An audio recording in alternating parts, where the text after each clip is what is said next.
Olá! Hoje nós vamos falar um pouco sobre a avaliação clínica da marcha. Por que avaliar a marcha? Todos os pacientes precisam ser avaliados em relação ao padrão de marcha? Essa e outras perguntas nós vamos trabalhar nesse conteúdo da aula de hoje. Bom, inicialmente é importante nós lembrarmos que o bebê começa a deambular entre os 12 e os 14 meses de vida. Porém, isso depende muito das experiências que ele vivenciará nessa fase.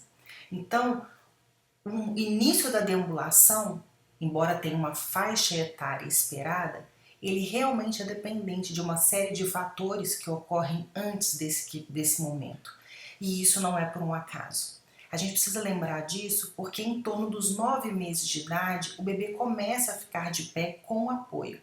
E é nessa fase, na verdade, que a criança começa a equilibrar-se na posição ortostática e assim se preparar para o início da marcha. Então ela adquire, através desse treino, condições do seu aparato musculoesquelético de realizar um padrão de marcha, de iniciá-lo, de começar a tentar. Tá?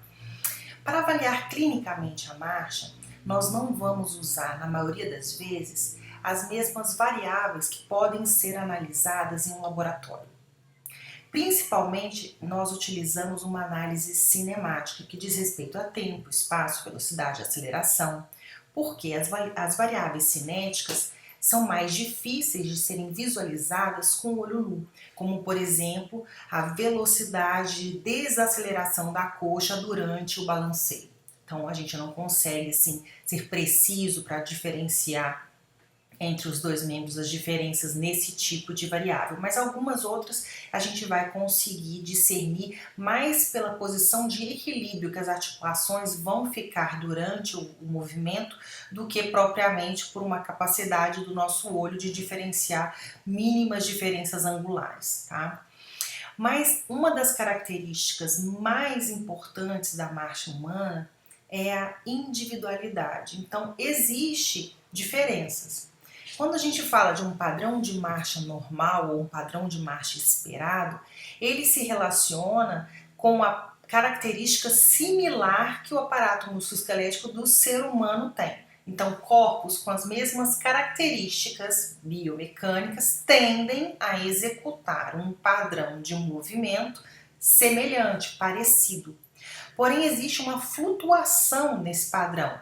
Se a gente for observar cuidadosamente um ser humano andando, é possível que a gente consiga observar flutuações desse padrão, ou seja, em algum momento ele executa alguns movimentos de forma diferenciada. Essa variabilidade de padrões de movimento aumenta a nossa capacidade física. Então, os atletas que têm maior variabilidade de padrões de movimento, eles normalmente são mais efetivos, eles têm mais qualidade técnica do que aqueles que executam sempre o mesmo padrão, porque justamente eles não conseguem se adaptar com facilidade. Mas existe uma individualização. E essa individualização ela pode refletir a ocupação do indivíduo, a estrutura corporal dele, estados de saúde, de personalidade, inclusive aspectos emocionais do indivíduo podem estar relacionados com o padrão de marcha que ele executa preferencialmente. Tá? Agora, isso não significa que não é possível treinar, mudar esse padrão, alterar as características desse padrão. Tudo é feito por treino, por experimentação. E aí é importante que nós consigamos entender o que ele usa, por que ele usa e o que de verdade ele tem, para que a gente consiga definir o que precisa ser modificado nesse aparato musculoesquelético e como pode ser treinado uma nova habilidade para a emergência de um outro padrão. No caso, quando o padrão de movimento ele está relacionado com uma lesão ou com a baixa capacidade ou com um déficit funcional específico, tá? Ainda assim, eu queria que vocês observassem atentamente esse vídeo, que é um vídeo do Instagram, onde esse rapaz ele imita aí algumas possibilidades, né, de marcha. E ainda que vocês vejam que em todos os momentos ele execute padrões de movimento completamente diferentes, Com o treino do seu olhar, você pode identificar uma característica que é comum a todos esses padrões que ele executou e que fala de uma instabilidade articular específica. Então, gente, eu vou convidar vocês, eu vou repetir esse vídeo, e vou convidar vocês a fixar o olhar exclusivamente no tornozelo esquerdo desse rapaz. Em todos os padrões de marcha, vocês vão observar que ele posiciona o pé nas várias fases da marcha, preferencialmente numa postura de inversão. Então, o pé dele fica mais invertido, o pé esquerdo, seja no retropé, seja no antepé, tanto no contato inicial, quanto na fase média e médio apoio e até mesmo na impulsão. Isso pode falar aí de uma lesão de entorse mal curada, de uma instabilidade lateral do tornozelo, pode falar de uma série pode falar de um antepé varo. Então, se eu tivesse a oportunidade de avaliar esse rapaz, eu olharia exclusivamente o tornozelo dele. Por quê? Porque nos vários padrões que ele executou, eu observei que ele tinha flexo e extensão total de quadril, eu observei que o quadril dele estava bem estabilizado, que não havia movimentos anômalos de tronco, membros superiores e coluna lombar. Eu observei que não havia angulações anômalas no joelho em nenhum dos movimentos. Então, essas alterações de posição que ocorrem no tornozelo esquerdo, elas se limitam a ele, não havendo dissipação de energia e não alterando, pelo menos visualmente, né, as posições dos segmentos, das articulações e do segmento ascendente. Então, me parece que há ali provavelmente uma fraqueza, uma alteração de equilíbrio de força e rigidez dos tecidos do tornozelo, e isso pode ser uma consequência de uma entorse de repetição ou de uma entorse única não tratada corretamente, não levada a cabo no processo de reabilitação. Ou pode ser alguma alteração de posição do antepé, do primeiro raio. Enfim, eu olharia exclusivamente o pé, porque me parece que o aparato musculoesquelético dele dá conta de ajustar as cargas, apesar dessa anormalidade do tornozelo esquerdo. Então, novamente, aí para vocês observarem, ó, que vocês já estão com o olhar direcionado, né, tem ali, mais para frente vocês vão ver que tem uma variável cinética no joelho esquerdo também, mas ela é bem sutil, mais importante, mais o visual que fica mais fácil da gente observar é o tornozelo esquerdo dele, que realmente entra em várias posições diferentes durante, né, padrões distintos. Então, gente, ainda que a pessoa esteja dissimulando um padrão, é possível, com um olhar treinado, da gente identificar algum problema, alguma alteração, alguma dificuldade no aparato musculoesquelético que pode ser necessário, não necessariamente, mas pode ser necessário corrigir, tá? A gente vai falar mais sobre isso mais pra frente. Então, a descrição. O que seria, então, a marcha? É uma translação progressiva do corpo como um todo, produzida por movimentos coordenados, rotatórios dos segmentos corporais. A marcha normal ela é rítmica e caracterizada por movimentos alternados de propulsão e retropulsão das extremidades inferiores. Então a marcha ela impõe exigências muito maiores sobre as extremidades inferiores do que a postura ortostática.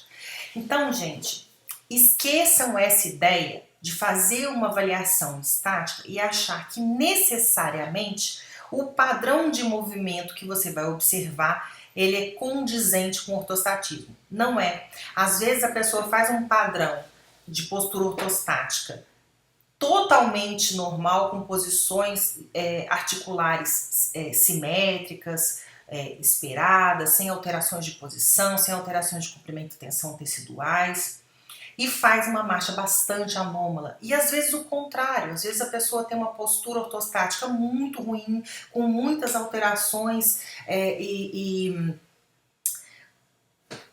equilíbrios articulares anômalos, né? E na hora de fazer uma avaliação dinâmica, como por exemplo a marcha, você encontra padrões muito melhores de ajustamento, utilizações mais eficientes de musculatura. Por que isso acontece? Bom, em primeiro lugar, como já foi dito, a postura ortostática demanda muito menos energia. É muito menos difícil ficar em pé do que deambular. O nível de dificuldade da deambulação, ele é progressivo de acordo com uma série de fatores.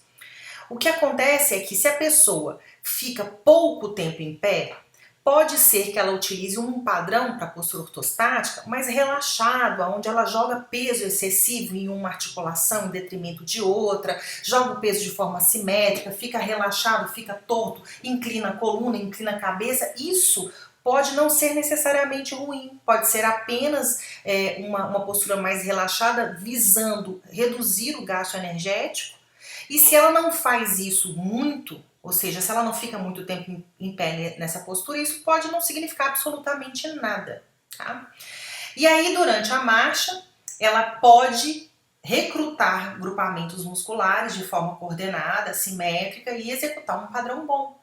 Ou, na postura ortostática, por ser mais fácil, menos custoso, ela pode ter um bom ajustamento muscular, um nível de rigidez adequada para ficar em pé, porque o gasto de energia é mínimo. A gente em pé, a tendência é que a pelve gere uma retroversão e essa retroversão ela vai diminuir o gasto da musculatura para sustentar esse corpo. Já durante a marcha, essa musculatura vai ter que estar ativamente segurando esse quadril, né, coordenando esses movimentos de flexo e extensão de coxa. E aí, nesse caso, pode ser que a musculatura não tenha capacidade suficiente ou não tenha um pareamento adequado para suportar umas demandas crescentes. Então, proporcionalmente, quanto maior a demanda, a tendência é que a capacidade sendo baixa, você consiga observar um maior número de alterações. Essa é uma tendência.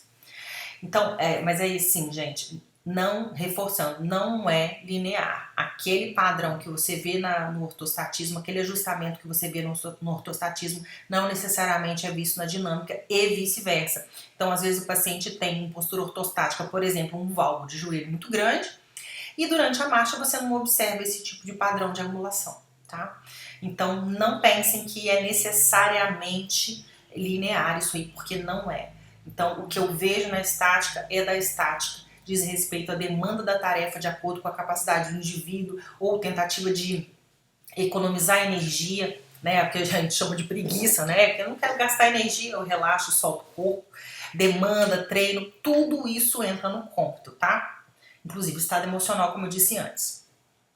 Então, para poder deambular, a pessoa tem que estar apta a equilibrar o peso da cabeça, o peso do tronco, dos membros superiores na postura ortostática e transferir esse peso de uma extremidade para outra, erguer uma das extremidades do solo e colocar à frente da outra de forma alternada.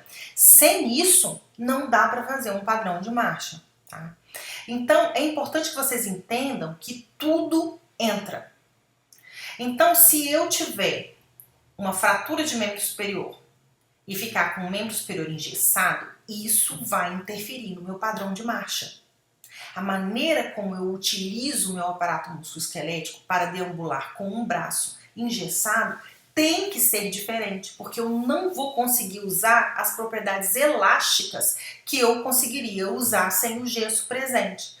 Então, todos os movimentos eles têm um propósito, e o propósito é de dissipação e conservação de energia, para que a gente consiga fazer um padrão mais funcional, com o menor gasto energético possível e, preferencialmente, sem gerar sintoma doloroso.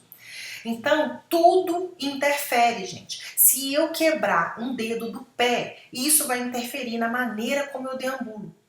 Se eu, como eu falei, tiver uma lesão no ombro, tiver com dor no ombro, isso vai interferir no padrão que eu executo na marcha, tá? Dependendo do tempo de manutenção dessa alteração, isso pode gerar repercussões. Então, se eu ficar muito tempo com o membro superior engessado, suponhamos que seja o meu membro superior direito, isso vai interferir na dissipação de energia nessa face abdominal transversa, que vai do peitoral até o oblíquo interno do lado e contralateral.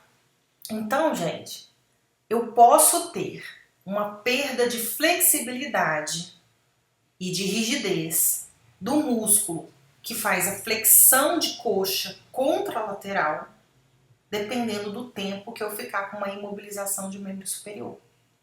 Tá? Então, não existe, né, e a gente reforça isso o tempo todo, esse pensamento de fisioterapia localizada, né, de um especialista em uma articulação. Então, eu sou especialista no ombro, você é especialista no ombro e você não avalia e não trata repercussões na hemipelve contralateral de uma lesão no ombro, isso não é um tratamento de qualidade. A tendência, se eu tenho uma paralisia, uma perda de movimento temporária, uma fraqueza, um sintoma significativo no membro superior direito, a tendência é que a passada na perna contralateral a esse membro superior reduza durante o período em que eu mantiver esse problema no membro superior.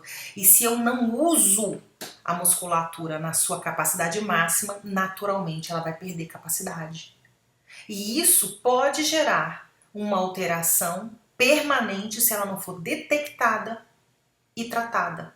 Então, se eu não corrigir a força de flexão de coxa e a flexibilidade de extensão de coxa desse membro inferior contralateral durante o processo de reabilitação do membro superior, automaticamente eu também vou ter repercussão nesse próprio membro superior. Porque a dissociação de cinturas, ela tem um propósito, e o propósito dela, como eu falei, é dissipar energia. Então eu uso a força elástica do membro superior, que estica para trás, para adicionar energia quando ele vem para frente na flexão de coxa contralateral. E isso é feito por essa cadeia cruzada. Então, se eu perco força de flexão de coxa e, consequentemente, faço menos flexão, e se, portanto, eu perco flexibilidade de extensão de coxa e, portanto, diminuo a extensão da minha coxa para trás, naturalmente o membro superior contralateral vai estender menos e aduzir menos na hora da dissociação de cinturas. Então, eu também vou perder força e flexibilidade do membro superior. Então, são processos que se interconectam e é importante que a gente tenha essa visão do todo, uma visão integrativa. É fácil de fazer isso? Não, não é fácil, mas é treinável, é uma habilidade. É só você, né, é importante que você entenda esse movimento como sendo uma consequência de um mecanismo acoplado. O sistema musculoesquelético é um sistema mecânico acoplado. Os movimentos não ocorrem de forma dissociada. E aí é o treino do olhar. E aí a gente tem que sistematizar esse olhar para fazer esse treino. Então é isso que a gente pretende trabalhar. Então o ciclo de marcha, gente, ele começa quando o ponto de contato inicial do membro de referência, então eu vou determinar qual que é o membro de referência, o membro direito ou o membro sintomático do paciente, não importa, você que vai fazer essa definição. Então, quando o ponto de contato, né, desse membro de referência contacta a superfície de sustentação, normalmente esse ponto de contato inicial é o retropé calcâneo. Então, quando ele contacta a superfície de sustentação e termina quando esse mesmo ponto do mesmo membro entra em contato novamente com o solo. Então, um ciclo de marcha completo, ele tem o tamanho de uma passada. O que é uma passada? De um contato inicial a um contato inicial seguinte do mesmo membro, tá? A passada, ela faz referência ao membro de referência. O passo é o contato inicial de um membro ao contato inicial do membro contralateral. Então, esse é um passo. Uma passada, um contato inicial do membro até o contato inicial de novo desse mesmo membro. Então, o ciclo de marcha tem o tamanho de uma passada. E é importante que vocês olhem cada articulação de cada membro em um ciclo de marcha completo, ou seja, em uma passada inteira. Então, eu vou usar um membro de referência, membro direito ou membro sintomático, e aí eu observo como que fica o tornozelo no contato inicial, como que fica o joelho no contato inicial, como fica o quadril no contato inicial. Então só aí eu já preciso de 3 ciclos de marcha completo para olhar. Aí depois eu vou olhar como que fica o tornozelo na fase seguinte e assim sucessivamente. Em cada fase do ciclo, a gente vai olhar como que se comporta as 3 articulações, o próprio quadril, a coluna lombar, torácica e os membros superiores. Então é muita coisa para olhar. No começo a gente vai olhar dissociado. É importante que tenha essa sistematização, que você treine o seu olhar sistematizando por ciclo. Com o tempo, com o treino, você já vai conseguir olhar várias coisas ao mesmo tempo. E isso realmente é treinável, tá? O ciclo da marcha, então, tem 2 fases. A primeira fase é o apoio e o balanço. Vai durar um ciclo. E a segunda fase é a dupla sustentação. O apoio, então, ele corresponde a 60% do ciclo da marcha, que é o intervalo em que o pé do membro de referência está em apoio com o solo. Então, desde o contato inicial até a fase final que precede o balanceio, tá? E o balanço, ele tem mais ou menos, ocupa mais ou menos 40% do ciclo, que o membro de referência não está contactando o solo, tá? A dupla sustentação são os 2 intervalos que ocorrem durante um ciclo de marcha em que o peso está sendo transferido de um pé para o outro. E ambos os pés, então, estão em alguma fase do contato com o solo. Então, um vai estar na fase final do contato e a outra vai estar na fase inicial do contato, né? Então, um pé vai estar finalizando o apoio, então entrando na fase de balanço, que é só quando o hálux está apoiado, e o outro membro estará no contato inicial, e aí ocorre essa transferência de peso de um membro para o outro, tá? A fase de apoio, então, tem o contato inicial, que é, como eu falei, normalmente feito com o calcanhar, com o retropé, normalmente feito com ele mais na lateral, tá? O pé aplanado, que é quando o pé assenta no solo, então um ponto que o pé toca totalmente o solo. Um meio apoio, todo o peso do corpo está colocado nessa extremidade inferior que está sob o suporte. O meio apoio também chamado de médio apoio. Vocês vão me ver com mais frequência falando médio apoio do que meio apoio. Isso é uma questão de hábito, não muda, tá? Fase de apoio, então, é o final do apoio médio. O calcanhar começa a levantar, então eu estava com o peso todo em cima do médio, na fase média de médio apoio, o peso estava todo em cima do pé. Na fase final do médio apoio eu começo a ter o calcanhar se levantando e a pré-oscilação eu estou somente com o hálux em contato com o solo desse membro de referência que eu estou levando em consideração. Então eu tenho que olhar em cada uma dessas fases como que fica cada articulação, tá? E como ocorre esse movimento, né? A fase de oscilação, a gente tem a fase de aceleração, que é desde o momento que os artelhos do membro de referência, artelha e dedo do pé, deixam o solo até a flexão máxima do joelho do mesmo lado, tá? Lembrando que a flexão de joelho, durante a fase de oscilação, ela ocorre como um pêndulo passivo, ou seja, ela é uma consequência da flexão da coxa. Se eu faço pouca flexão de coxa, o joelho vai fletir pouco. Às vezes, então, o paciente faz pouca flexão de coxa, não porque tem pouca força de flexão de coxa, mas porque o joelho dói, porque o joelho tem alguma limitação de movimento, tá?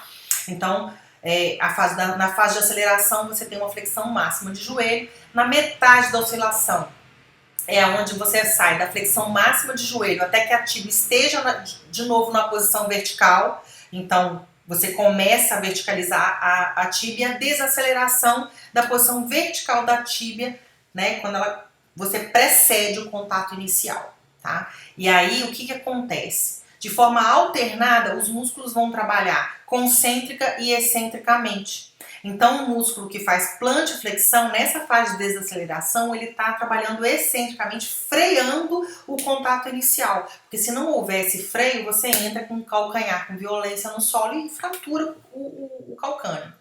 Então, é importante que a gente se lembre disso, que as forças, elas são alternadas. Porém, a gente tem um trabalho de coxa femoral e de tornozelo majoritariamente sendo feito por atividade concêntrica de flexores e extensores de coxa e plantiflexores e dorsiflexores.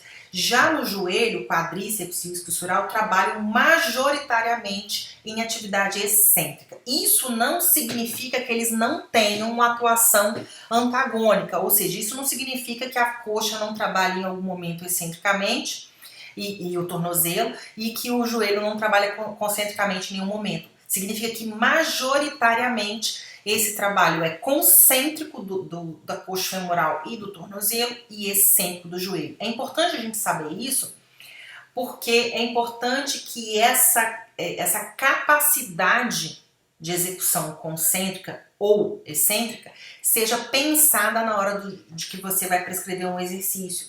Então, se o seu paciente tem um problema numa fase específica da marcha, aonde você vê que a musculatura do joelho não está com uma capacidade suficiente para poder sustentar aquele movimento, propor um treino isométrico, por exemplo, pode absolutamente não surtir o resultado que você esperaria. Tá? Então é importante que a gente direcione o treino de acordo com o que é requerido em termos de capacidade daquele tecido que não está sendo usado, tá? Ou está sendo usado de forma inadequada ou até mesmo anômala. Então, só lembrando isso daí. Entre as variáveis de tempo e distância, então, a gente tem o tempo de apoio, eu posso olhar isso, o tempo em que a pessoa fica no apoio, no membro, no outro, e ver se tem muita diferença. É claro, gente, que se fosse num laboratório de análise tridimensional de movimento, esses valores seriam muito mais precisos. Mas ainda assim, quando a gente está falando de um paciente que tem um déficit de marcha, com muita frequência a gente percebe esse tempo de apoio diferente, tanto que a gente percebe a claudicação, que é o sujeito tá mancando. Ele tá mancando porque o tempo de apoio, o tempo de balanceio, o tempo de duplo apoio, tudo isso tá diferente de um membro em relação a outro. Então, essa discrepância, ela nos fala do padrão de execução. O tempo de duplo apoio, que ele vai cair na medida em que aumenta a velocidade. Então, a pessoa, quando corre, ela não tem o duplo apoio, tá? Então, no máximo, você tem um membro em contato com o solo na hora da corrida. Você não tem duplo apoio. Então, à medida que a velocidade vai subindo, a tendência é que você tenha uma redução do tempo de duplo apoio até ele não existir mais. Na corrida, não pode ter duplo apoio mais. A largura da passada, que é de um contato inicial até o contato inicial do outro membro, como eu falei, você vê essa largura, como essa medida depende de vários fatores. O que acontece, gente? A velocidade da marcha, não é a largura da passada não, a velocidade da marcha, ela depende então de vários fatores, tá? E a gente precisa regularizar, normatizar pelo comprimento do membro ou pela altura do indivíduo. Por quê? Logicamente, uma pessoa mais alta vai ter uma velocidade da marcha maior, porque a perna é mais longa, então o tamanho da passada, né, vai ser maior. E isso não significa que ele tem uma capacidade melhor do que uma pessoa mais baixa, que tem uma passada mais curta e, portanto, uma velocidade menor. Entende? Então, isso tem que ser feito, essa normatização, que é para você não interpretar que pessoas mais altas são mais capazes do ponto de vista mecânico relacionado a esse padrão motor especificamente, tá? Variáveis de tempo e distância, então, temos duração da passada, comprimento do passo, que é do contato inicial. Eu já falei isso? Já falei até o contato inicial do membro oposto. Duração do passo. São passos por segundo. Cadência, número de passos por unidade de tempo, que pode ser segundo ou minuto, tá? A velocidade da marcha é a distância percorrida por unidade de tempo. Você vai ter uma alteração na velocidade, tanto pelo aumento da cadência, como pelo comprimento do passo. A largura da base de suporte é a distância linear entre a parte média do calcanhar de um pé em relação ao pé oposto, ao mesmo ponto do pé oposto. Então, a tendência é que quando a pessoa abra muito a base de suporte, o centro de massa abaixa, né? E isso traz uma maior estabilidade. Então, pessoas que têm mais instabilidade tendem a aumentar a largura da base de suporte, e isso também vale para a postura ortostática, tá? É uma estratégia motora. Por que então, gente, avaliar a marcha? Por que é importante pode ser importante olhar a maneira como a pessoa deambula.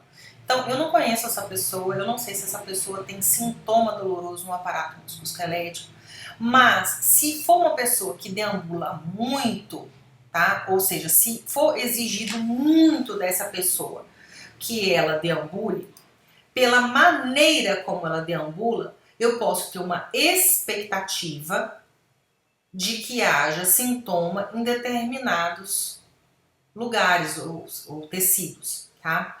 Então, em primeiro lugar, tá? Vamos treinar aqui aquela olhada que a gente falou. Em primeiro lugar, o contato inicial dela é praticamente com o pé aplainado. Então, a gente não tem uma dorsiflexão, tá? E aí, o que acontece? O joelho, quando você faz o contato inicial, o joelho está estendido. Quando você termina a fase inicial do apoio, né, quando aplana completamente o pé, o joelho tem que estar semifletido. E isso tem um propósito. O objetivo disso é receber a carga que está sendo transferida do outro membro. O joelho vai estar semifletido, o quadríceps é ativado excentricamente e o joelho vai sendo estendido à medida que o peso vai sendo deslocado do membro inferior contralateral para esse membro que está no médio apoio. Então, quando você faz o contato inicial já com o pé aplainado, o joelho fica estendido, o joelho não está fletido, não flete e não faz essa absorção de carga. Então a carga ela é recebida, ela é deslocada para a parte posterior do joelho, que acaba laceando a cápsula, estressando ali cápsulas, ligamentos, tendões, estressando os tecidos, e aí quem suporta o peso não é essa absorção excêntrica do quadríceps, mas o laceamento dos tecidos.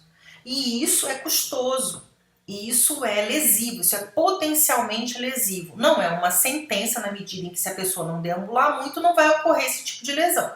Mas não é um padrão de marcha normal. O normal seria fazer o contato inicial com o retropé, aplainar o pé, o joelho flat. E aí, quando você faz o recebimento da carga na fase média de médio apoio, o joelho estende e fecha essa articulação. Nessa hora, o pé, quando o membro está recebendo o peso, o pé tende a fazer uma pronação, ou seja, a parte medial dele abaixa. Tá? Isso também é importante, isso acontece com uma rotação interna da coxa. Então, eu recebi a carga, ocorre uma pronação do pé. Na hora de impulsionar, quando levanta o calcanhar, né, e você impulsiona, faz a plantioflexão contra o solo, o certo é que ocorresse uma ressupinação, porque o pé vem supinado no contato inicial, aplana com ele ainda supinado, na hora que na fase média de médio apoio ele prona, na hora de impulsionar ele ressupina, tá? Então seria o esperado, tá? O que mecanicamente favorece a utilização do pé como uma alavanca na hora de impulsionar. Na hora que a gente observa essa moça andando, então como eu falei, em primeiro lugar, o pé dela cai aplainado, o joelho fica estendido na hora de receber a carga e isso gera uma tendência à hiperextensão do joelho em pessoas, né, que utilizam esse padrão. Isso pode lacear progressivamente a articulação. A gente vê que o pé dela na fase média de médio apoio prona e na hora da fase da impulsão, o pé dela, ao invés de ressupinar, ele hiperprona, principalmente o direito, ou seja, ele está pronado e ele prona mais ainda. Então a impulsão dela ocorre com a transferência da carga toda para a articulação metatarsofalangeana do primeiro dedo. Isso é uma das causas possíveis para o hálux valgo. Então, se eu jogo a carga toda para a metatarsofalangeana do primeiro dedo e impulsiono, isso vai estressar, lacear a metatarsofalangeana do primeiro dedo, usando as propriedades elásticas do abdutor do hálux para sustentar essa carga. Então, ao invés de usar o pé como uma alavanca, ela vai usar o primeiro metatarso, a articulação metatarsofalangiana e os tecidos relacionados a ela para fazer essa impulsão. Então, Vocês vão observar que no tornozelo ocorre uma valgoeversão significativa, então vai estressar, vai lacear face a plantar, vai estressar o abdutor do hálux, como eu falei, e além disso, vocês observam que o joelho dela entra num padrão de valgo na fase final da impulsão, antes do pré-balanço, a gente tem uma conformação em valgo. Mais pra frente eu vou explicar melhor sobre isso, quando eu estiver falando de momento adutor e abdutor no joelho, tá? Além disso, o que a gente pode observar no quadril dela é que durante o médio apoio esquerdo ocorre uma báscula em depressão do quadril direito. E isso, gente, o certo é que durante o médio apoio, o quadril contralateral faça uma pequena elipse, é uma suave elipse. O quadril dela despenca o lado direito na hora que está no médio apoio esquerdo. No médio apoio direito também tem uma depressão do esquerdo, mas não é tão grande quanto ocorre no direito. E o que acontece? Quem sustenta o quadril na hora do balanceio, o quadril da perna que está balançando, quem sustenta é o glúteo médio da perna que está no apoio, o quadrado lombar e o adutor curto da perna que está no balanceio. Então, são esses grupamentos musculares que atuam tanto concentricamente como através das suas propriedades elásticas, ou seja, do seu nível de rigidez. Tá? Então, quando eu estou no médio apoio esquerdo, eu vou estar ativando o glúteo médio esquerdo, quadrado lombar direito, adutor curto direito, para suspender esse quadril direito durante o balanceio, correto? E aí, o que acontece com ela? Ela faz o contrário disso. Ao invés de ter uma suave elipse, né? Então, ter uma pequena depressão e subir de novo, ela despenca, ela cai. Então, esse padrão de movimento, ele é feito como uma consequência do estiramento desses grupamentos musculares que deveriam estar atuando concentricamente.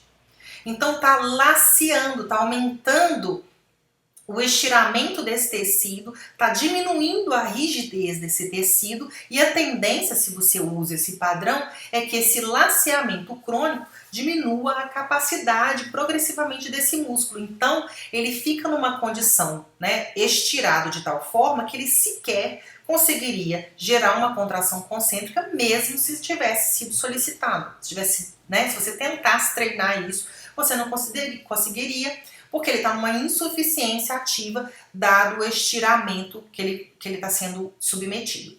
Então, é um padrão que é executado todo com base em laceamento tecidual e não com contração alternada, com dissipação e conservação de energia.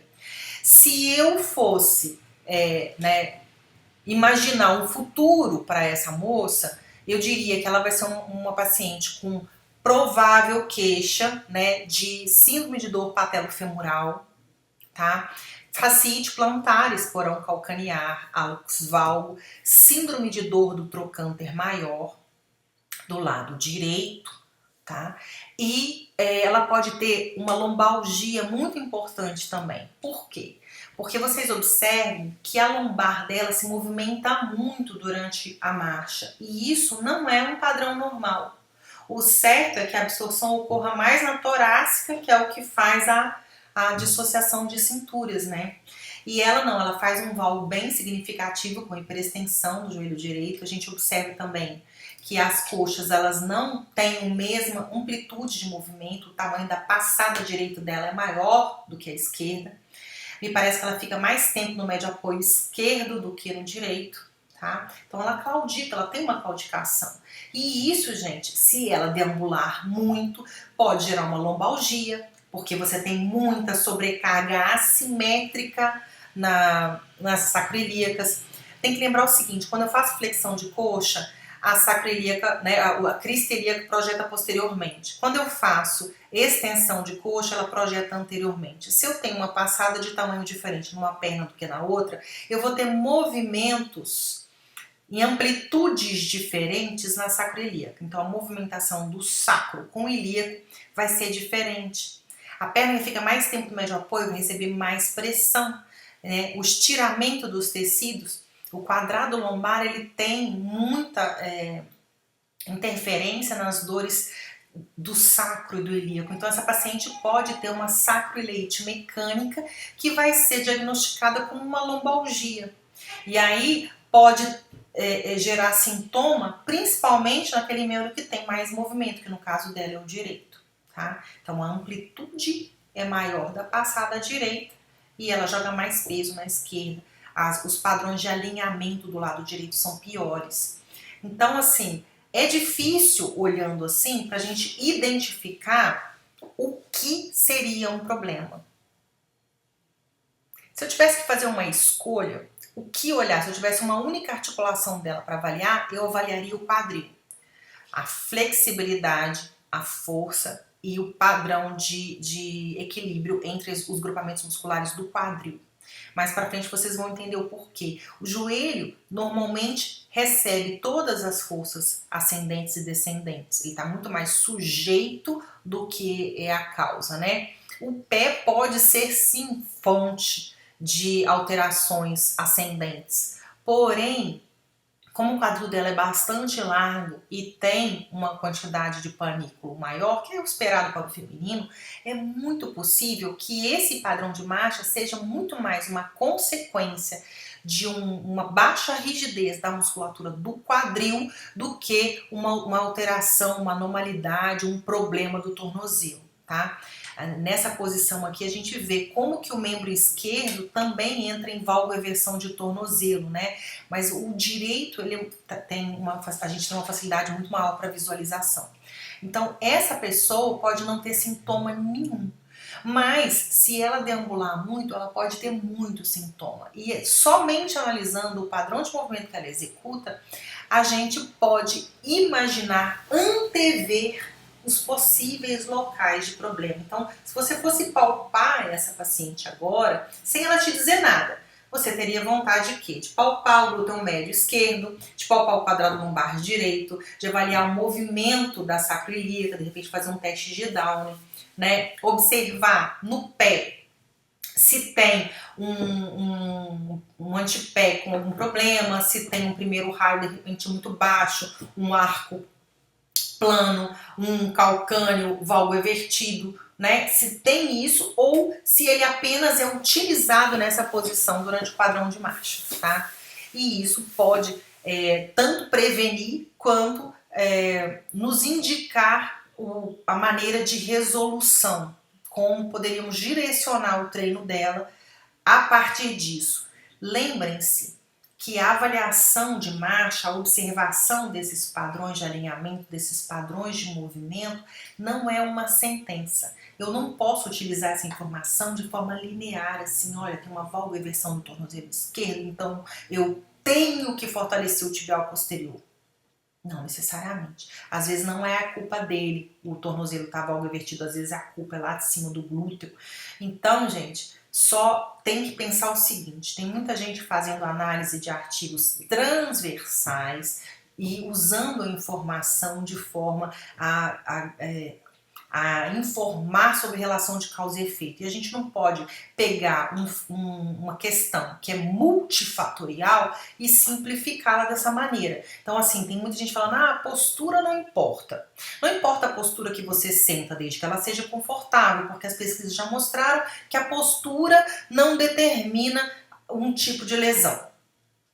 Sim, a postura não é uma sentença, sobretudo se você não utiliza muito, né? Então, são vários fatores que determinam a lesão, não é um fator exclusivo. A gente já conversou sobre isso, como que às vezes até a postura de dormir pode influenciar a lesão associada a outros fatores, né? Como, por exemplo, a capacidade do aparato musculoesquelético e a quantidade do uso, a demanda em que ela é submetida. Então, se é multifatorial, eu não posso pegar um único fator e achar que ele explica e resolve tudo. Porque senão, gente, seria muito fácil. Então, se eu falo assim, olha, a sua hérnia de disco é por causa exclusivamente da sua postura sentada. Então, o tratamento fisioterápico eu podia fazer com a boca, assim, arruma a postura, senta direito, pronto, resolveu o seu problema. E não é assim, né? Então, da mesma forma, eu não posso olhar um padrão desse e falar, este é um problema. Não. Ele pode fazer parte de um problema. tá? Ele não é uma sentença, até porque se ela não andar muito, isso é irrelevante. Pode ser irrelevante para ela, mas se ela andar muito com este padrão associado a outras características, a gente pode sim ter sintomas, tá? É claro que isso depende da idade, porque até os 30 anos a gente tem um colágeno bacana, então ela pode deambular assim até os 30 anos e não ter nada. E lá com 45 anos ela começar a ter osteoartrite no joelho. Eu falo, ah, meu Deus, a osteoartrite caiu do céu de paraquedas no joelho dela. O que aconteceu? Aconteceu que o padrão anômalo sempre esteve ali e na medida em que a capacidade dos tecidos dela foi diminuindo, porque o colágeno vai diminuindo a resistência à tensão conforme os anos vão passando, o tecido então que antes absorvia essa carga excessiva e não se lesionava, começa a se lesionar, a velocidade de regeneração tecidual cai e aí você começa a ter um acúmulo, né, um residual de lesão que começa a gerar sintoma a partir da terceira, quarta, quinta década de vida, principalmente nessa época onde você tem as mulheres tendo um declínio hormonal e aumentando o peso, né, redução do metabolismo, perda de massa magra, e isso vai gerando padrões progressivamente piores e tecidos progressivamente mais lesionáveis. Então, o padrão sempre esteve ali. E antes não tinha sintoma porque o tecido era mais resistente, porque usava pouco, por uma série de fatores, tá certo? Então, gente, a velocidade, o tipo de terreno muda completamente. E da mesma forma, o calçado também pode afetar muito o padrão de marcha utilizado. Então a gente vê que é uma pessoa jovem, uma pessoa com a massa muscular muito boa e ainda assim, deambulando num piso escorregadio com um salto muito alto, a gente vê um tornozelo totalmente varo invertido, bilateralmente, sendo que o do lado direito é mais. A gente não observa no joelho nenhuma alteração de alinhamento significativa, mas o quadril, a gente vê que o quadril direito tem um drop muito maior do que o esquerdo na fase média de médio apoio. Então, durante o médio apoio direito, o quadril esquerdo está bem sustentado. Durante o médio apoio esquerdo, o quadril direito dá uma caída. E no tornozelo direito é justamente onde a gente observa uma maior varinversão do tornozelo. Então, o calçado faz toda a diferença. Quanto maior o salto, maior a projeção do centro de massa anteriormente, maior a tendência do quadril a inclinar anteriormente, ou seja, fazer uma antiversão pélvica. Isso exige mais do glúteo, no sentido de rigidez mesmo. Se o glúteo não tiver uma rigidez suficiente, ele vai permitir uma inclinação anterior maior do que deveria, e isso vai alterar a rotação interna da coxa, tá? E vai gerar uma necessidade de superativação de quadríceps. Então, gente, o tamanho do salto, ele tem que ser definido pela rigidez do glúteo máximo e pela capacidade excêntrica do quadríceps, não pelo aspecto, pela beleza, pela aparência do calçado. Normalmente, a gente solicita que o paciente faça a avaliação de marcha com um calçado usual. A gente só faz a avaliação de marcha descalço quando o paciente realmente anda muito descalço. Se ele é uma pessoa que não anda muito descalço, não tem sentido a gente fazer a avaliação de marcha descalço. Ah, mas o meu paciente usa muito chinelo de dedo. Gente, chinelo de dedo é uma coisa que é um problemão pra gente, porque a marcha com chinelo de dedo ela é completamente diferente do que a marcha com calçados fechado. Então, às vezes, a primeira coisa que a gente precisa fazer para o nosso paciente, principalmente se ele for idoso, é contraindicar a utilização do chinelo, porque a tendência é que com chinelo, que chama chinelo de dedo, né, ele fica preso apenas nos dois dedos da frente. Então, se você não arrastar o pé, ele escapole do pé, você manda o chinelo longe.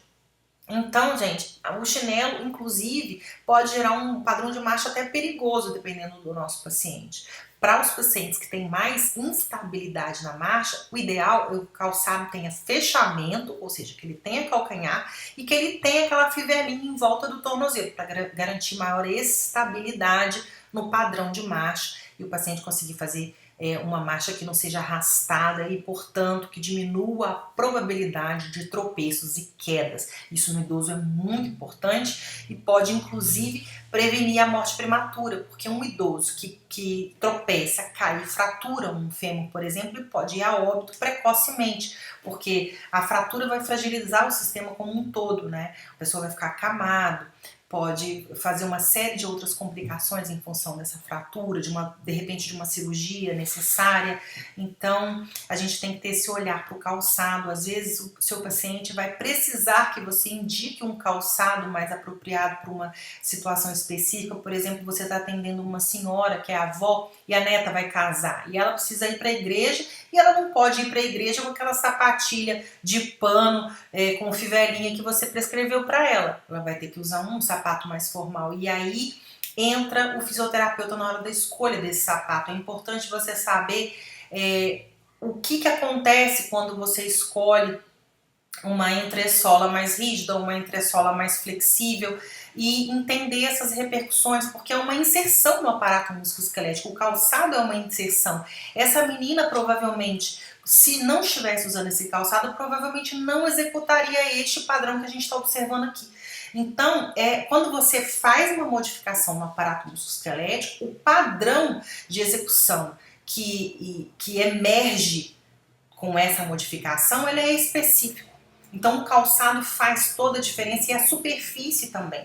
Uma superfície muito plana permite que pessoas utilizem padrões extremamente anômalos e econômicos, que é como rodar os pés, o peso em cima das metatarsofalangianas. Tem gente que anda assim, girando a pelve, rodando a pelve, fazendo rotação lateral, né? Lateral da pelve, rotações horizontais e laterais da perna, ao invés de fazer flex extensão da coxa femoral, porque a perna sai deslizando, literalmente patinando, porque o terreno é liso. Agora, se for um chão de brita, ela não vai conseguir fazer isso, né? Então, o calçado faz toda a diferença. E o tipo de terreno também. Aqui tem um videozinho que fala pouquinha coisa sobre o tipo de calçado, né? Porque o que acontece? A gente tem hoje em dia tênis que são indicados para pronadores, para supinadores, né? Lembrando que pronar é o normal, né? E o certo depois na impulsão é ressupinar. Mas quando a gente encontra uma hiperpronação é que a gente começa a ter um problema. Então nesse vídeo, se vocês forem buscar o áudio desse vídeo, ele fala do efeito do sapato que provê um amortecimento. Então aqui a gente tem uma hiperpronação, né? Então ao invés de ressupinar, a pessoa hiperprona. E aqui a gente vê a mesma pessoa usando um calçado numa classe diferente. Então, quando a pessoa usa um calçado da classe de amortecimento, ou seja, com um coxim flexível na parte posterior, uma pessoa que hiperprona vai ter uma tendência de hiperpronar ainda mais, tá? Então, a rigidez da entressola posterior determina essa absorção e a rigidez da entressola anterior, ela determina essa estabilidade. Então, o ideal em termos de performance é você optar por um sapato que tem uma entressola mais rígida na parte anterior, que isso dá mais estabilidade, porque apoia o primeiro raio, e uma entressola menos rígida, ou seja, mais flexível na parte posterior, porque vai gerar um maior amortecimento. Isso faz com que o pé tenha vantagem de utilização mecânica, porque se ele tem uma entressola mais rígida anterior e, portanto, dê uma estabilidade maior para não ocorrer uma hiperpronação quando ela ocorre por problemas no pé, tá, gente? Então, eu estabilizo, eu dou um suporte aqui no primeiro raio, e aí eu consigo usar o pé com essa alavanca, com essa capacidade de alavanca, porque quando você faz a plantiflexão, você está estirando essa musculatura, esses tendões, essa fáscia e a musculatura, e depois na hora de impulsionar isso vai funcionar como um estilingue, né? Então você traciona e solta, e aí você tem a utilização do pé como uma alavanca extremamente eficiente quando ela tem uma boa estabilidade anterior. E posteriormente, na hora do contato inicial, ela absorvendo parte do impacto, ela diminui o trauma e a necessidade aumenta a eficiência e, portanto, a necessidade do gasto energético. Contudo, as pessoas têm uma tendência de priorizar o conforto e não a performance. E isso pode ser um problema, embora às vezes seja uma solução. Como assim? Bom, como eu falei para vocês, em pessoas idosas, às vezes com osteoartrite de joelhos, a gente acaba prescrevendo calçados que não dão suporte nenhum. Então, se eu permito que o paciente use um calçado que faz com que ele utilize o tornozelo de forma anômala, que é o que a gente vê nessa imagem aqui, ele diminui a sobrecarga no joelho, que é onde eu tô com problema, eu tô com sintoma. Se eu prescrever um suporte para o tornozelo desse paciente, um calçado com suporte, com essa entressola anterior mais rígida, o que vai acontecer é que isso vai exigir mais carga, né, mais pressão no joelho, que é onde eu tô com sintoma. Então, num primeiro momento, a gente acaba prescrevendo para esse paciente com dor no joelho um calçado que não dê suporte nenhum, que não dê amortecimento nenhum, para que ele use o tornozelo como uma estratégia adaptativa gerando sobrecarga nos tecidos do tornozelo. Isso pode gerar dor no tornozelo, não só pode gerar, como frequentemente gera. Então, se você palpar os ligamentos do tornozelo do paciente com osteoartrite de joelho, majoritariamente eles vão ter dor nesses ligamentos, vão ter dor na fáscia plantar. Por quê? Porque justamente a gente permite que eles utilizem um padrão de sobrecarga de tornozelo para justamente diminuir a sobrecarga no joelho. Mas isso tem que ser pensado numa fase do processo de reabilitação. Quando o sintoma do joelho está muito grande, quando a musculatura do joelho está muito deficitária. À medida que a gente vai equilibrando isso, que a gente vai melhorando a capacidade dessa musculatura, não só do joelho, mas sobretudo no caso da osteoartrite, gente, o principal problema de perda de força é no quadril. No joelho, embora a perda de força seja global, então você perde força do quadríceps e do isquiosural na osteoartrite de joelhos, a proporção, a relação de proporcionalidade entre a força do quadríceps e do isquiosural, ela permanece constante. Então, uma pessoa idosa, a relação é de 2 vezes mais força de quadríceps do que para isquiosural. Já no idoso com osteoartrite de joelho, essa relação se mantém. O quadríceps é 2 vezes mais forte, embora em magnitude a força esteja bem mais reduzida.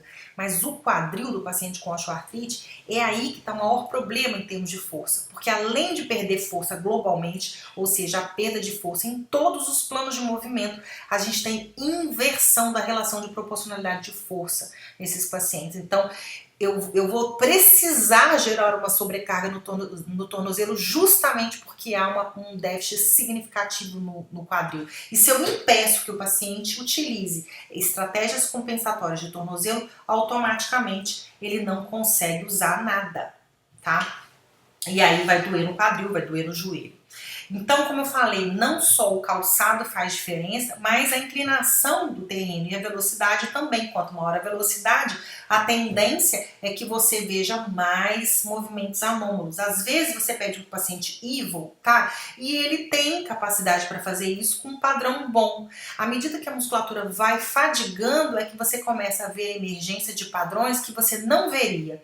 Então, eu sugiro que vocês não façam tomadas, 1, 2 caminhadinhas só e deixe. Você tem que mandar o paciente fazer o percurso até ele se exaurir. Por quê? Porque isso vai permitir que você veja essa flutuação de padrão, então quando ele ainda tem força muscular para executar, e à medida que essa força vai caindo, que vai fadigando, como que ele evolui nessa flutuação de padrão, porque pode ser que você só consiga observar o padrão realmente problemático quando ele chega à exaustão, e se você não observa essa exaustão, não tem como você observar. Então aqui a gente vê como que as posições mudam conforme a inclinação do terreno. Então a gente vê, nesse caso é uma descida, o paciente faz uma projeção do tronco um pouco mais para trás e o contato inicial ele vai para o antepé. Então, gente, até o tipo de calçado, né? Então, assim, para descer, não é interessante, para correr em descida, não é interessante um calçado da classe de amortecimento. O mais interessante seria aquele calçado minimalista, que a gente chama de five fingers, é como se fosse uma luva para o pé. Por quê? Porque o peso vai cair todo no antepé mesmo. A musculatura que vai ser exigida para realizar esse trabalho é principalmente a musculatura da coxa, né? O quadríceps vai ter que entrar muito excentricamente aí para poder estabilizar essa marcha. E vai precisar também de uma boa estabilidade lombopélvica. Não raro a gente tem queixa de pessoas que sentiram lombalgia para correr em descida. E isso fala dessa instabilidade anterior, aonde você na descida projeta o tronco excessivamente para trás para tentar equilibrar o centro de massa, porque o quadril está inclinando anteriormente de forma excessiva e isso pode sobrecarregar muito a lombosacro e gerar muito sintoma pelo estresse dos ligamentos sacro e pubcoccígeos, tá? Então, é importante esse tipo de queixa. Então, o paciente se queixa de dor na lombar em descida, isso fala do padrão que ele executa de corrida na hora nesse plano específico. Então, não adiantaria para você avaliar esse paciente em subida ou no plano, porque o problema é o padrão que ele executa na descida. Tá? Então, essa especificidade de avaliação é importante, porque realmente você não vai conseguir ver o problema se não tiver com o calçado que ele usa quando o problema emerge, se não tiver na velocidade que ele usa quando o problema emerge, se ele não tiver na inclinação e no terreno. Então, tudo isso tem que ser ponderado. Quando a gente faz uma avaliação do paciente correndo em esteira, é laboratorial, né? A esteira, o padrão é específico. Então, se a queixa do seu paciente é corrida em esteira, a avaliação tem que ser feita em corrida em esteira, tá bom? E ao passo que o seu paciente for um corredor de rua, não dá para fazer a avaliação esteira, porque na esteira o chão sai debaixo do seu pé. É totalmente diferente, né, do que na corrida ao ar livre. Então, a inclinação, como eu falei, vai fazer toda a diferença. O paciente de osteoartrite, essa é uma paciente de artrite reumatoide, que tem, né, ela tem, fez próteses nos dois joelhos, prótese total nos dois joelhos. Então, eles têm muito mais dificuldade para descer do que para subir, tá? E o que a gente observa aqui? Para subir, a gente veja um tamanquinho, né? Um tamanquinho preso anterior, só, sem fechamento e sem estabilidade. Então, vai ser uma marcha arrastada, justamente porque o tamanquinho, se ela tirar o pé muito do chão, ela volta muito longe, né? Então, já começa o problema, o calçado. Ela faz o contato inicial, ela tem desvio lateral do pé bilateralmente e faz o contato inicial com o pé aplainado e em varo inversão do tornozelo, principalmente do lado direito, que fica bem claro pra gente ver isso na descida até. O joelho faz pouquíssima flexão e, consequentemente, a coxa faz pouca flexão e pouca extensão, tá? O joelho fica estendido. Para descer, vocês vejam que ela desce primeiro com o esquerdo e faz uma oscilação lateral de tronco. Gente, para subir, e a gente coloca a perna boa atrás, que é o que vai te empurrar. O bom tricepsural vai ficar na perna de trás. Para descer, a perna que fica em cima é a perna boa, porque a perna boa é o que vai frear a descida da perna ruim, que é a que vai na frente. Então, o padrão de subida e descida depende da capacidade do membro. Então, você vai colocar na frente a que tiver mais flexão de coxa e deixar atrás a que impulsiona melhor, a que tiver mais tricepsural e glúteo. E para descer, você vai deixar atrás a perna que tiver mais força de quadríceps excêntrico e vai descer na frente a perna que tiver mais sintomática ou a perna mais fraca, tá? Então, a gente vê que ela tem muita dificuldade para tirar o pé do chão. Existem 3 estratégias que são frequentemente utilizadas para tirar o pé do chão. O desvio lateral do pé, que ela usa, a báscula em elevação, que ela usa um pouco, principalmente no médio apoio direito, ela faz uma báscula em elevação do lado esquerdo, e o desvio lateral do tronco. E quando você inclina o tronco, você auxilia a pelve a subir, portanto o pé a sair do chão. Então, tem uma outra estratégia também, que é a hiperextensão dos pododáctilos, né? Então, para tirar o pé do chão, se eu não consigo fazer uma boa flexão de coxa, porque, por exemplo, o joelho está bloqueado ou o joelho dói, eu vou fazer desvio lateral do pé, hiperextensão de pododáctilos, báscula em elevação e inclinação lateral do tronco. E essa paciente, tirando a hiperextensão dos pododáctilos, que não tem muita, né? Ela usa 3 estratégias para facilitar, retirar o pé do chão durante o balanceio sem tropeçar, tá? E aí o que acontece? A inclinação lateral do tronco, ela vai desviar o centro de massa lateralmente. E isso, gente, na hora que um membro está recebendo carga de outro com uma força lateral, isso vai gerar um impacto enorme nos joelhos. E é isso que a gente vai conversar daqui a pouco. Aqui a gente vê também em subida, uma pessoa com uma instabilidade muito significativa no tornozelo, e quem paga o preço dessa instabilidade é o joelho. Vejam como o joelho entra num valo muito grande e essa pessoa está usando uma bota, que é o ideal, né, que estabiliza melhor o tornozelo. Como tem uma adução muito grande do joelho, e uma rotação interna muito grande da coxa, e o quadril está fletido, porque ele está com uma projeção do tronco anterior, então o tronco está assim, né? Não dá pra gente ter certeza, tá? Mas esse padrão, ele pode ser uma consequência de uma frouxidão do tornozelo muito grande, mas pode ser também devido a problemas de estabilidade no quadril. E aí o joelho, ele vai ser colocado nessa posição por absoluta falta de possibilidade de fazer de outra forma, tá? Então tem muita flexão de coxa ali, muita adução, muita rotação interna de coxa. Então é importante de repente ver se esse colo femoral não tem uma redução do colo, uma antiversão do colo, de repente uma deformidade da própria coxa femoral. Às vezes pode ser congênita, às vezes é um problema de hipermobilidade da articulação do tornozelo, às vezes de todas as articulações. Mas em primeiro lugar, para essa pessoa especificamente, eu acho que valeria a pena a gente pedir um raio-x de coxa femoral para ver se não tem problema no colo femoral e fazer uma avaliação desse tornozelo para ver o nível de flexibilidade desse tornozelo, se de repente não é um tornozelo lácido demais, tá? Ele pode ser lácido por ter sido usado dessa forma, ou ele pode ser lácido porque é congênito, né? A pessoa nasceu assim. E aí é sempre avaliação comparativa. Se a pessoa tiver hipermobilidade, a gente tem testes específicos para detectar, ok? Então, gente, como eu falei, o joelho, ele tá no meio do caminho e ele tá sujeito a todas as forças que descem e que sobem. Então, a gente tem uma variável cinética que a gente vai usar muito e ela é possível de ser avaliada, não de forma quantitativa, assim, bem clara, mas de forma global por causa do alinhamento do joelho. Então, o que acontece?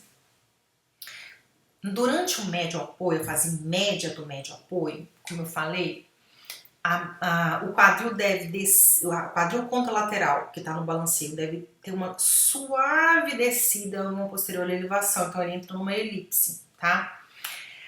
Quando você tem o deslocamento do centro de massa para a porção medial, tá? Do joelho que está no médio apoio. Então aqui a gente tem um joelho que está no médio apoio, na fase média do médio apoio, e o centro de massa, ao invés de estar passando no centro dessa articulação, ele está medial. O vetor de força de reação do solo, ele está medial à articulação do joelho. Isso pode acontecer, por exemplo, quando ocorre uma báscula em depressão muito grande do lado que está no balanceio. Então, estou no médio apoio direito, por exemplo, e aí o meu glúteo médio direito é fraco, é lácido, ele não consegue sustentar, e aí a minha hemipelve esquerda cai. Isso faz com que o centro de massa desloque para a esquerda e eu vou ter uma força de reação do solo a esse centro de massa que vai estar medial à minha articulação do joelho. Isso vai fazer então com que o joelho faça isso aqui, ó.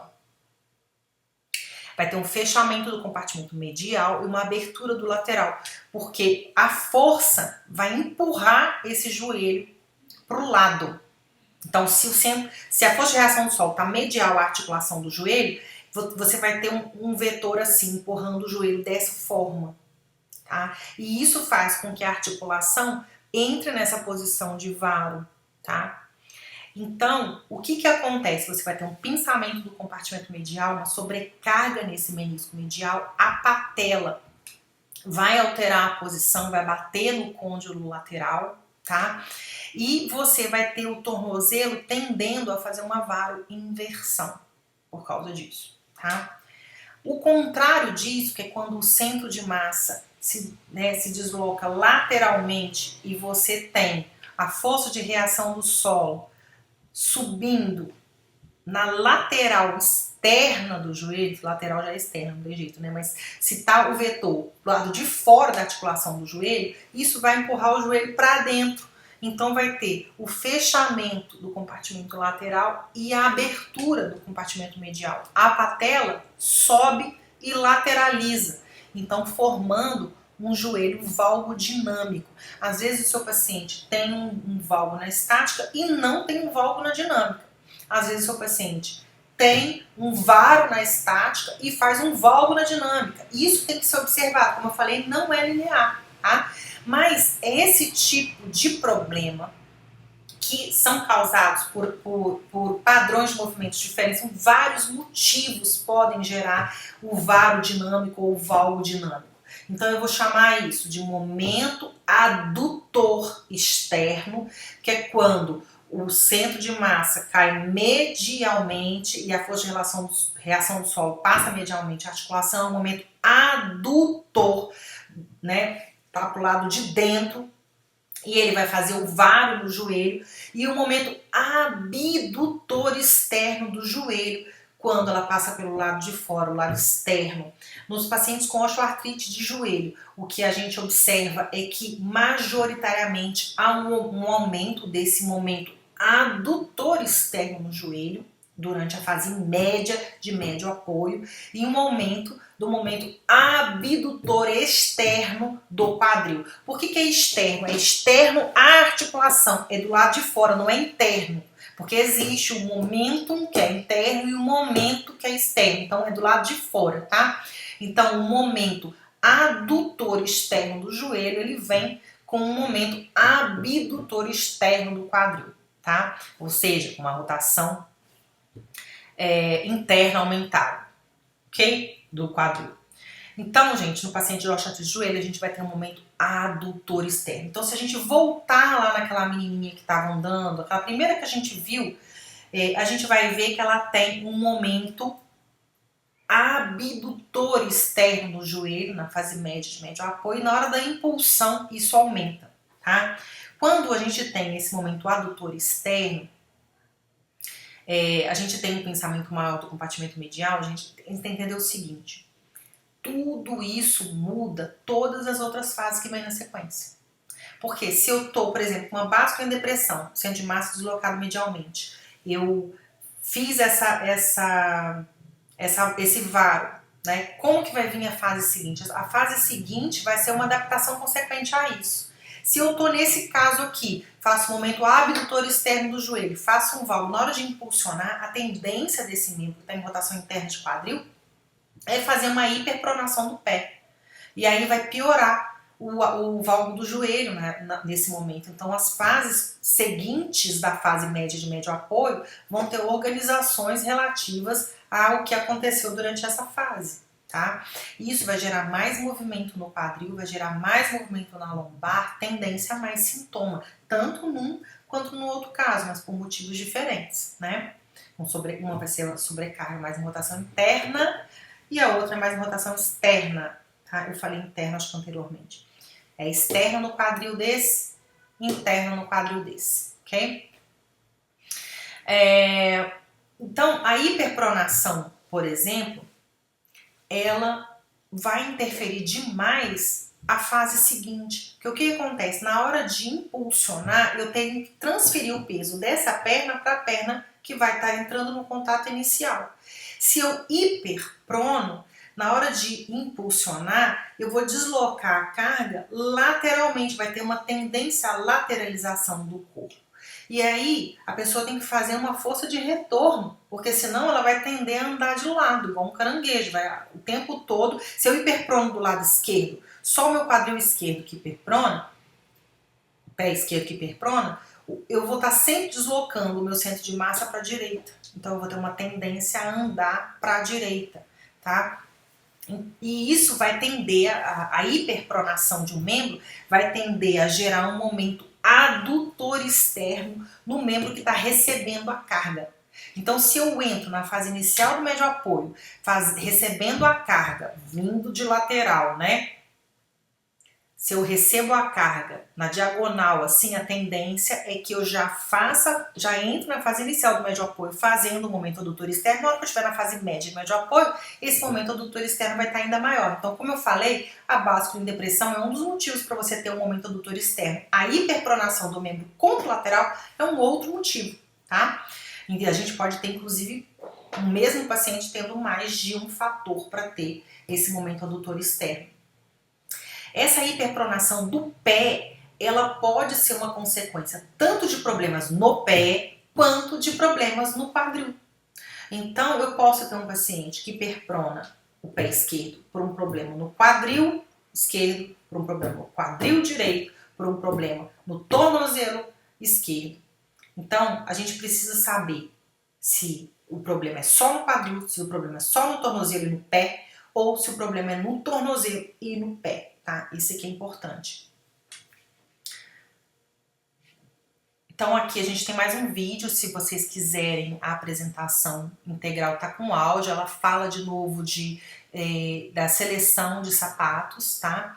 Então ela fala da pronação, o que é a pronação, o que é a hiperpronação, a overpronation, que é quando você excede essa rotação interna na hora da impulsão, ao invés de ressupinar, você hiperprona. E aí ele está falando do alinhamento neutro, do alinhamento para quem precisa de algum suporte na entressola anterior e quem precisa de mais suporte ainda, que é o hiperpronador, né? E aí ela propõe 3 testes. Ela propõe esse primeiro teste com a água no papelão para ver o tipo da pisada. Esse teste é um teste que tem um problema. Qual é o problema? Do jeito que ela pegou a configuração do pé ali, vou até pausar aqui para poder dar tempo de falar. Do jeito que ela pegou a configuração, o peso está todinho no membro contralateral e você não está vendo a distribuição de carga durante as fases diferentes da marcha. Então, se eu usar essa medida clínica que ela propõe para avaliar se você é um hiperpronador ou não, com base no formato da tua pisada, eu posso não ter assim uma informação muito fidedigna. Porque justamente eu não estou vendo o que acontece quando há transferência de carga, que normalmente é onde tem um problema. Então eu vou estar vendo mais a conformação do pé. Então quando o pé for o problema, eu vou conseguir ver. Mas se o problema vier do quadril, eu não vou conseguir ver. Vocês entendem isso? Então, a gente lá no ambulatório costuma fazer isso com tinta guache. Então, a tinta guache é uma tinta solúvel em água. A gente passa a tinta guache na sola do pé e faz essa impressão para ver esse formato. Isso vai evidenciar quando tem problema no pé, né? E o ideal é que você faça com transferência de carga, né? Que você faça uma transferência de carga para fazer essa impressão. Na sequência, ela apresenta uma outra forma de avaliação, que é olhar o desgaste do sapato. Esse, então, é um dos meus que eu detesto mais. Aí ela propõe aqui que quando você tem um desgaste mais medial, quando tem um desgaste mais lateral, mais na cabeça do primeiro metatarso, ela fala, se você tem um desgaste na cabeça do primeiro metatarso, então você vai precisar de calçado de suporte. Gente, eu acho que veja bem, tem que olhar o desgaste do sapato. Mas vocês têm que entender que o desgaste do sapato não é definido só pela impulsão. Se o seu paciente faz um contato inicial com desvio muito lateral de pé e muito apoio retrolateral, ele vai ter um desgaste muito grande nesse lugar. E isso não tem nada a ver com a impulsão. Entende? Então, assim, eu teria que olhar só o antepé, Para falar de impulsão, eu tenho que olhar o desgaste do antepé, tá? Para poder pensar nisso. Ah, vai ter gente que vai ter desgaste mais na borda lateral, mais na borda medial, mais no retrolateral.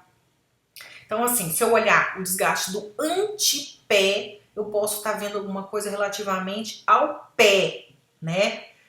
Mas veja bem, se a causa dessa hiperpronação for um problema do quadril, o desgaste vai estar no antepé, né? Lá na cabeça do primeiro raio, na cabeça do primeiro metatarso, e ainda assim não vai resolver um problema você dar um calçado de suporte para ele. Vocês estão entendendo?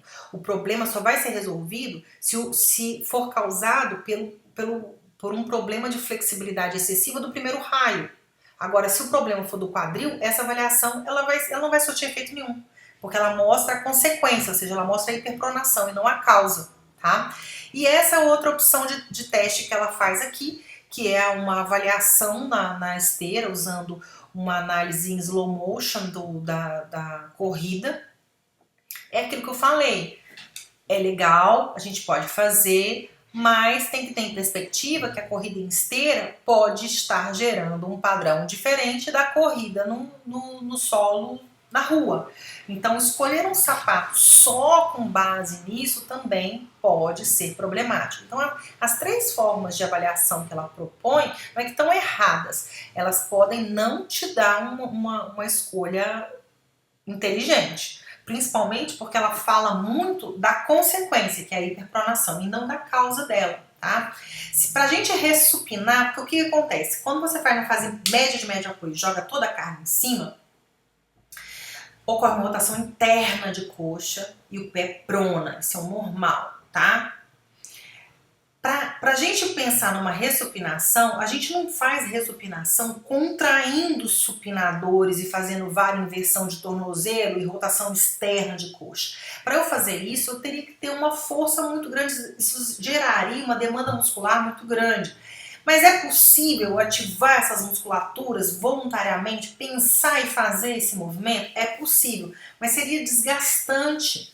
Né, seria uma demanda muito grande. E a gente sabe que o nosso mecanismo é principalmente conservativo. Então, idealmente, esse processo é um processo que deve ocorrer de forma passiva. E como que isso se dá? É o seguinte, quando você está no médio apoio, quando você está começando, né, a receber carga no membro de referência, no contato inicial, e a hemipélvica contralateral está entrando no balanceio, essa hemipélvica que está entrando no balanceio, ela faz uma rotação anterior. Então, a hemipélvica esquerda vai rodar horizontalmente, anteriormente, na direção da hemipélvica do pé que está apoiado no chão, tá? Então, o fêmur está aqui e a pelve está girando em cima dela. E isso faz com que ocorra uma rotação interna do quadril, do lado do suporte. Então, o que vai acontecer? O estiramento das fibras dos rotadores externos do quadril, do glúteo máximo, do piriforme, é que vão limitar essa rotação interna, porque o quadril está rodando horizontalmente, né?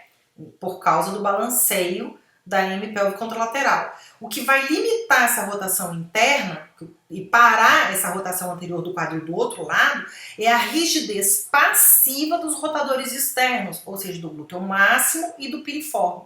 Se eu tenho um glúteo máximo, um piriforme lácido, mole, com uma área de secção transversa baixa ou curto demais, eu vou ter uma alteração nessa rotação interna. Se ele está curto demais, ele vai bloquear a rotação horizontal da pelve muito precocemente e não vai ter muita pronação do pé e a carga vai ficar mais lateral. Se eu tenho um glúteo máximo muito lácido, muito comprido, com uma área de secção transversa muito baixa, muito fraco esse músculo, ele vai rodar internamente até chegar no bloqueio mecânico ósseo da articulação da coxa femoral. E isso vai fazer com que o pé prone muito. tá? O rodar para fora da coxa femoral para ressupinar o pé são as propriedades elásticas do glúteo máximo que faz isso, né? Então, quando chega o final da capacidade elástica, ele volta como um estilingue, o nosso corpo funciona muito assim. E aí, se ele é muito laço, ele roda, roda, roda, roda, roda, quem que vai puxar externamente? Ninguém. O que vai acontecer é que o peso vai estar todo na borda medial, na hora da transferência da carga para fazer a impulsão, né, vai tudo para a cabeça do primeiro metatarso, e aí você hiperprona. Então aí você usa só o laceamento, o fêmur já rodou internamente todo pelo laceamento do glúteo, você usa o laceamento da fáscia plantar, do tibial posterior, do tríceps sural, né, do abdutor do hálux, e só impulsiona usando as propriedades elásticas desses tecidos. Então, às vezes, a hiperpronação é uma consequência de uma baixa rigidez do glúteo máximo. E aí, nesse caso, se você dá um suporte no primeiro raio, isso não vai impedir do pé hiperpronar. Isso pode, inclusive, gerar dor. Porque se eu tenho uma rigidez muito baixa do glúteo máximo, o meu quadril roda muito internamente e o sapato não permite que o primeiro raio se adeque a isso, eu vou ter uma força comprimida ali para baixo e outra comprimida ali para cima e vai inflamar essa articulação. Pode ser um problemão. Então, cuidado na hora de prescrever esse tipo de apoio, sabe? Se o primeiro raio for muito lácido, for muito mole e com qualquer rotação interna de coxa ele já afunda, aí eu preciso dar suporte na cabeça do primeiro metatarso. Mas em outro caso, se o problema vem do quadril, não tem por que dar esse suporte. Aqui a gente tem um vídeo que é de um corredor egípcio muito famoso. Essa, se eu não me engano, é a maratona das Olimpíadas de Berlim de 2008. O nome dele eu não me recordo, até porque não é um nome fácil de pronunciar. Haley, alguma coisa assim. Mas o fato é que esse vídeo ficou famoso. Vejam como ele faz uma super hiperpronação do pé na fase da impulsão. Ele faz, gente, quase que assim, o navicular dele deita no chão, né? O pé fica assim, né? É uma coisa impressionante. Mais claramente a gente consegue observar isso na direita do que na esquerda. No Google, se vocês procurarem, vocês vão encontrar vários desses vídeos com uma resolução melhor do que essa. Esse daí é uma análise, né, feita por essa página específica. E aí esse professor tá questionando aí se isso seria importante ou não, que no caso dele, que é um atleta de alta performance, isso seja mais protetivo do que problemático. Se a gente for buscar outros vídeos desse mesmo corredor, outras maratonas, a gente não vê esse padrão em todas elas. Inclusive, gente, eu peguei outros vídeos dessa mesma corrida, dessa mesma maratona de Berlim, e ele não aparece fazendo esse padrão. Então, esse padrão é um padrão que emerge provavelmente mais no final da maratona, e é uma hiperpronação muito feia, e no entanto, ele nunca teve lesão, ele nunca fraturou nada, e ele é medalhista, né? Eu não sei se nessa especificamente ele foi medalhista ou não, acredito que sim. Ele tá na frente, tem ali os carros, os batedores na frente. O fato é que ele faz uma valgoeversão de tornozelo muito grande, contudo, vocês vão observar que o alinhamento de tronco de quadril dele é absolutamente perfeito. E de joelho também. Então, toda essa energia que está sendo dissipada de forma anômala no tornozelo, ela está ficando no tornozelo, ou seja, ele está sobrecarregando as propriedades elásticas desses tecidos do tornozelo, do pé, sem ter repercussões ascendentes. Então, ele tem uma boa força de quadril, ele tem uma boa estabilidade de lombopélvica, de tronco, ele faz uma troca de energia entre membro superior e membro inferior eficiente. E, no entanto, você tá vendo que essa dissipação de energia está ocorrendo só a nível de tornozelo. Se ele sempre corresse nesse padrão, isso poderia ser um problema, dado que é um atleta de alta performance, de alto rendimento, né? Mas não é uma sentença, como eu falo, até porque não é um padrão que ele usa sempre. Eu assisti vários vídeos dele procurando repetição desse padrão e não encontrei. Eu só encontrei nessa Olimpíada especificamente. Pode ser que durante este período dessa Olimpíada ele estava com uma fraqueza aumentada na musculatura do pé, de repente o sólio, o tibial posterior. Pode ser que ele tenha fadigado essa musculatura durante a corrida. Pode ser uma pobreza em termos de estratégia de movimento. Então, assim, na hora que fadiga, a capacidade dele de ajustamento, né, a técnica, naquele momento, naquela corrida, com aquilo que ele tinha para usar, já tinha se perdido, né? Então, não é uma sentença. Você não pode considerar aquilo como uma doença. É feio, é horroroso, é um padrão que parece muito pernicioso, um padrão que parece potencialmente lesivo. No caso dele não foi, não afetou a performance, não afetou, né, a eficiência. Provavelmente houve um estresse tecidual que pela capacidade atlética dele resolveu-se naturalmente. Ele não reproduz esse padrão sistematicamente, então isso não pode ser visto como uma doença. Mas um atleta desse, tendo um fisioterapeuta observando a utilização desse padrão no momento de fadiga, ele tem que avaliar se não há necessidade de adequação da força, da resistência, da rigidez dessas musculaturas, principalmente sólio e tibial posterior aqui. Tá? Então, é algo que podia ser pensado, né? Ou até mesmo o calçado, talvez o calçado que ele estava utilizando já estava desgastado, não sei. Mas aí o fisioterapeuta teria que avaliar o que aconteceu num atleta de alta performance para, em um momento de maior fadiga, ele utilizar um padrão que podia inclusive ter gerado uma fratura, tá? Se ele tivesse tido uma interrupção abrupta, igual aconteceu uma vez de um atleta ter sido agarrado por um maluco que entrou correndo assim e veio de frente, agarrou. Então, assim, se ele tivesse tido uma parada abrupta, ele podia fazer uma fratura, uma entorse grave, sim, mas não aconteceu. Então, isso não precisa ser visto como uma doença, pode ser que nesse momento pode ter sido protetivo para ele, tá? Porém, não é algo que a gente pode simplesmente desprezar, não. Ele está fazendo o ótimo, ele é um atleta de alta performance, ele é medalhista, não preciso mexer nisso. Então, cuidado, tá? Com essas afirmações, não é um problema, mas também não é necessariamente a solução, tá? Pode ser uma estratégia usada naquele momento, mas e se você usar sempre uma estratégia lesiva dessa magnitude? Como que fica o seu aparato musculoesquelético? Então vejam aqui. Uma bailarina, ela está fazendo um movimento. Ela está fazendo um movimento de ponta do pé. Mas olha o que ela está usando para sustentar. Ela está sustentando o peso da forma correta? Então, imagina ali o esforço em valgo da metatarsofalangiana, a probabilidade dela fazer ali uma sinovite dessa articulação, ela fazer um laceamento de tibial posterior, um laceamento da junção músculo-tendínea ali do tríceps sural, uma ruptura de ligamentos desse tornozelo, né, que já é um tornozelo que tem uma amplitude muito grande. Então, assim, me parece que há um desequilíbrio de rigidez entre as musculaturas inversoras e reversoras do tornozelo, dorse e plantiflexoras, e isso gera uma instabilidade muito significativa durante a sustentação de peso. Então, não, mas ela é uma bailarina profissional. Imagina ficar 8, 12 horas por dia usando essa estratégia motora e não ter outra.